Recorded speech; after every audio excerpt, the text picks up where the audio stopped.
Morning Girl, Chapter 8. First, I got mad at my best friend, Red Feathers. He came to my house in the afternoon the way he always does, and we went off to explore that place on the island where the wind had swept the parts of many houses. I wanted to look for our roof and maybe for my collection of pure white conch shells, each one perfect with no holes and no chips missing. They were the only things that I minded losing, and I thought it was possible that the wind had only hidden them from me, played a game I could still win. Red Feathers was good at finding things, which was one of the reasons he was my best friend, and he was glad to be away from his parents, who had been shouting at each other more than usual since the storm. But halfway into the mess of twisted branches and spiky fronds, Red Feathers stopped and put one hand to his chin. An old man about to be wise. "I am worried, Starboy," he said slowly. "Maybe we shouldn't go so far from home." "Why not?" I wondered if he feared that the wind would come back, bored and looking for company, and without thinking I crouched to the ground. "Well," Red Feathers went on, his eyes sly, "what if you become hungry again, the way you were yesterday? What if you start to gnaw and bark like a mouse?" I didn't answer him, just stood up, pushed my way out of the tangle, then walked back down the path and closed my ears. "Don't be that way, Starboy," Red Feathers called after me. "It was a joke. I'm only repeating what I heard my brother say to his wife when I told them where I was going today." I looked very hard at a large tree far in front of me. I filled my eyes with its shape, paid attention to nothing else, and by the time I reached the base of its trunk, Red Feathers had given up and his words no longer slapped at me.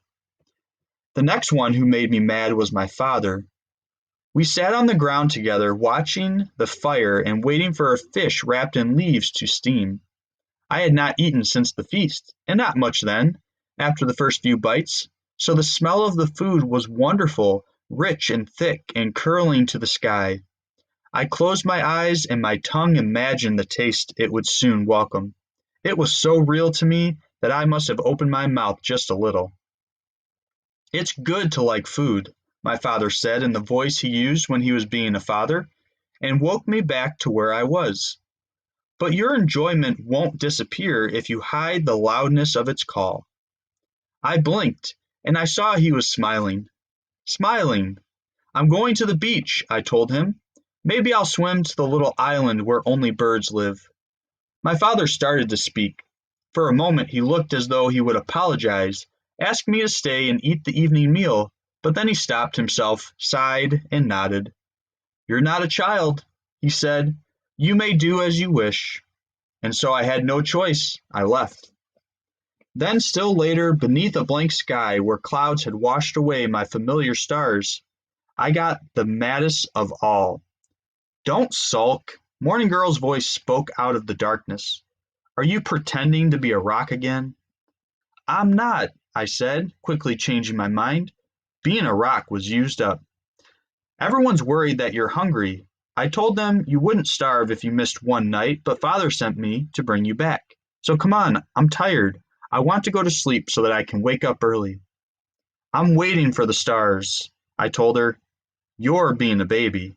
Just because some people laughed at you?" I put my hands over my ears. Let her talk, I thought. Let her say anything at all. I won't hear. But Morning Girl's words were a splashing stream that found its way between my fingers, no matter how tightly I pressed them together. "Grow up," she shouted. The night hid my anger, it hid my shame. In its blackness I was the blackest part. If I closed my mind into the deepest chamber of a shell, she would have to go away. And finally she did. "Stay here then," she said. "I don't understand you." I heard her footsteps return toward the fire and I was alone. Except not really alone. I was still with myself.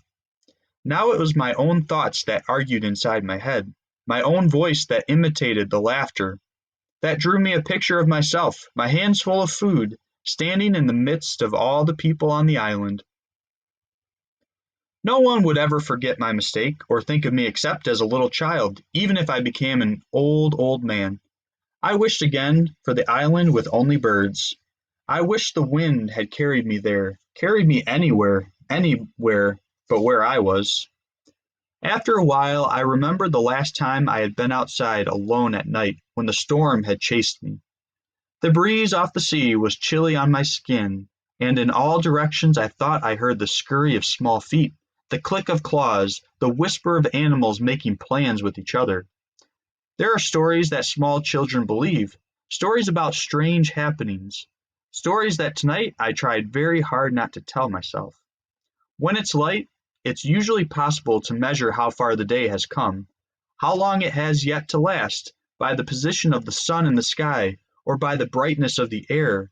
But this night there were no markers, at least none that I had learned to understand. To know the distance from beginning to ending. It was like swimming underwater, holding your breath and having no idea how deep you've gone. Some people never find their way back from such dives, and now as the great island above me remained unchanged, I wondered if I had lost the day forever. I touched my face with my fingers as Morning Girl had told me she had done with my mother. I felt my eyelids close, open, close, open, but either way, I saw the same thing, nothing at all. I thought of calling grandfather, of asking him if he wanted to talk some more, but that would be rude. I had disturbed his sleep so recently, and anyway, I remembered how he liked to tease. I knew he would agree that I had behaved foolishly. I thought of going home, of the fish that I was positive had been saved for me, but the one thing I wouldn't do was make Morning Girl right. When I had nothing else to think of, I simply let the air wash over me. I became the darkness. I listened to my breath as it ran in and out of my mouth like tides on the beach. I put my hands flat on the sand and felt the smoothness against my palms. I sniffed the air, got to know this great wide house, because I didn't know how long I would have to live in it. And without my ever noticing the change, I stopped being mad. I became myself. I must have slept because I woke up, and three things were different. The biting bugs had returned, the morning star had appeared in the eastern sky, and my mother had come to sit beside me. She was quiet, waiting, her body a dim shape, settled so naturally into itself that until she spoke I couldn't be sure that she was not just my wish. "Tell me what you've learned," she asked, her words low and like a dream. "At night," I answered in that same whispering tone, "at night you must be your own friend." My mother took a short breath, and I knew she understood me.